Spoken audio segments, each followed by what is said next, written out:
Well, we can ask ourselves what the purpose of an educational system is. And of course, there are sharp differences on this matter. There's the traditional an interpretation that comes from the Enlightenment, which holds that the highest goal in life is to inquire and create, to search the riches of the past, try to internalize the parts of them that are significant to you, carry that quest for understanding further in your own way. Purpose of education, from that point of view, is just to help people determine how to learn on their own. It's you, the learner, who is going to achieve in the course of education, and it's really up to you what you'll master, where you'll go, how you'll use it, how you'll go on to produce something new and exciting for yourself, maybe for others. That's one concept of education. The other concept is essentially indoctrination. People have the idea that from childhood, young people have to be placed into a framework in which they'll follow orders, accept existing frameworks, not challenge, and so on. And this is often quite explicit. So, for example, after the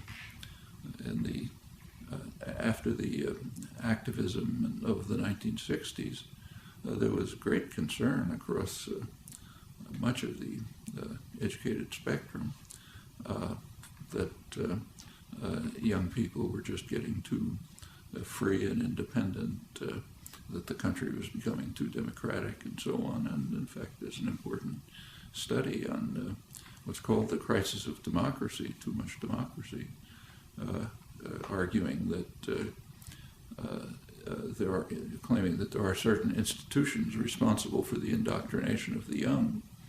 It's their phrase, and they're not doing their job properly. That's schools, universities, churches. We have to change them so that they carry out the job of indoctrination and control more effectively. That's actually coming from the liberal internationalist end of the spectrum of educated opinion. And in fact, since that time, there have been many measures taken to try to turn the educational system towards more control, more indoctrination, more vocational training, imposing a debt which traps students, young people, into a life of conformity and so on. That's the exact opposite of the what I referred to as that traditionally comes out of the Enlightenment. And there's a constant struggle between those. In the colleges, in the schools, do you train for passing tests, or do you train for a creative inquiry, pursuing interests that are aroused by material that's presented and that you want to pursue either on your own or in cooperation with others? And this goes all the way through up to graduate school and research.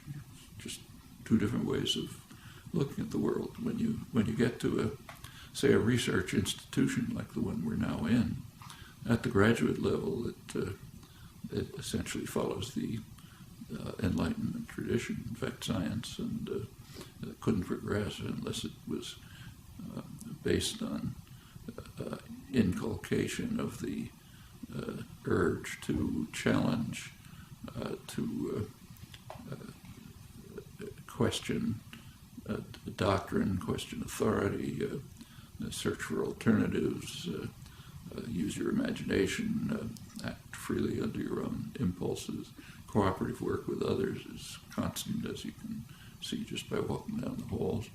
That's, in my view, what an educational system should be like down to kindergarten. But there's certainly are powerful structures in the society which would prefer people to be indoctrinated, conform, not ask too many questions, be obedient, fulfill the roles that are assigned to you, and don't try to shake systems of power and authority. Those are choices we have to make, either as people, wherever we stand in the educational system, as students, as teachers, as people on the outside trying to help shape it in the directions in which we think it ought to go.